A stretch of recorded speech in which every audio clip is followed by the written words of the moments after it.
Welcome back to the program. Doug Ford going to the cottage, a big deal or just absolutely much ado about plumbing? Here's what the Premier had to say in advance of the Easter long weekend. Many mayors and many wardens I've talked to, they're begging us to get the message out. Please, this long weekend, do not go to your cottage. We can't stress it enough. And you know, there's no one, Travis, that loves the cottage more than I do. But I'm not going to my cottage. We're going to make sure that we listen to the protocol that the Chief Medical Officer has requested.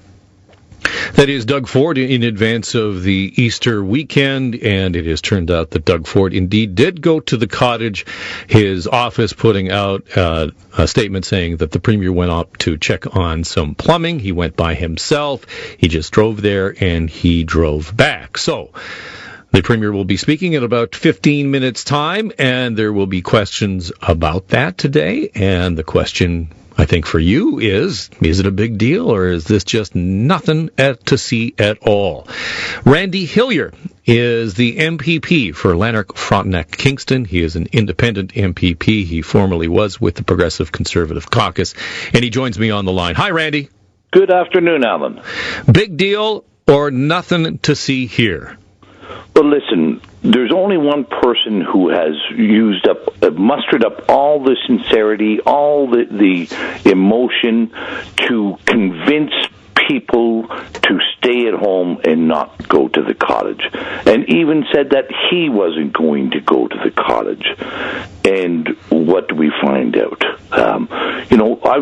We've got millions of people in this province who are living in fear of losing their businesses, that are out of work, that can't make ends meet, and they're hanging on, listening to the Premier as he conveys the seriousness of this problem.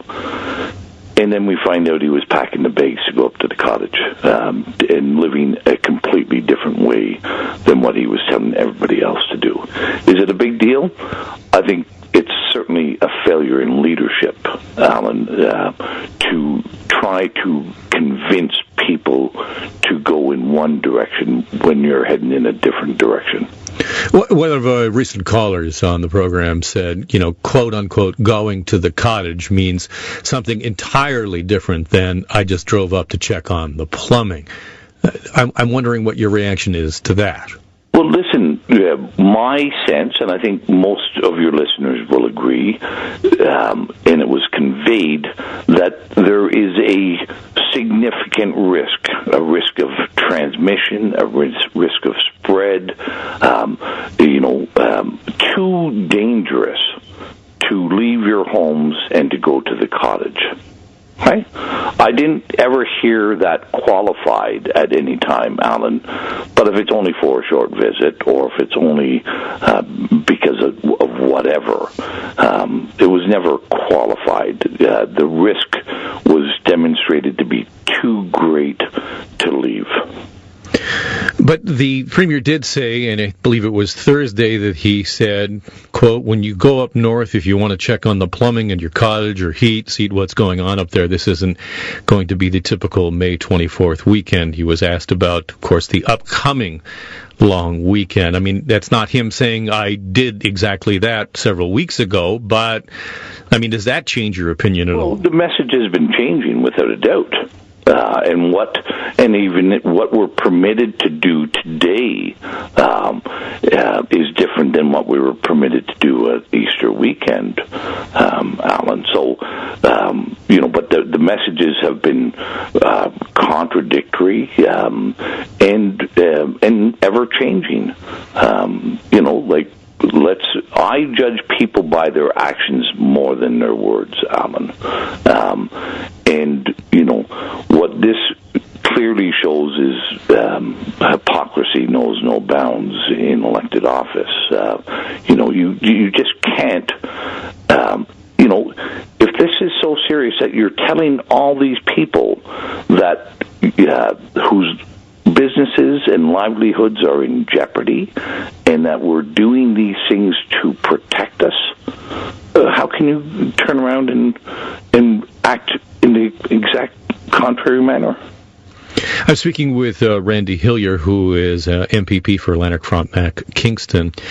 And Randy, as you know, on Tuesday there was a letter addressed to Ford by the mayor of Kingston and the wardens of Lennox and Addington and Frontenac County, basically saying that the premier should consider easing lockdown measures in your region because of the local data. And I'll just read for you the quote of what Ford said in reaction to that question. Quote, if they loosen up restrictions in one area, guess where all the people from Toronto and the GTA are going to go have dinner, whatever. They're all going to flock to Kingston.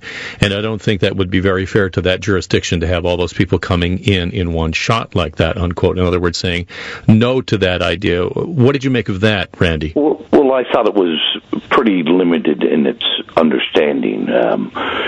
We do have local governments to make local decisions.